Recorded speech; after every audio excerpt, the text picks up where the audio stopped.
Open your MS Excel and go to your data. In example 1, we are going to calculate the salary per hour by dividing the earnings by hours worked. In cell E2, enter equals C2/D2 and hit enter. Use the Excel filling to complete the other cells. In the next example, we are going to do the same calculation, but with a different method. Let's move to example 2. In example 2, use the Formulas option in the ribbon.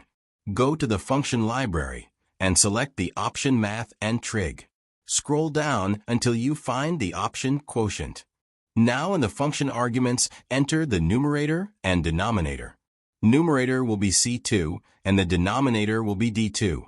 Then proceed to click OK. Use the Excel filling to complete the other cells.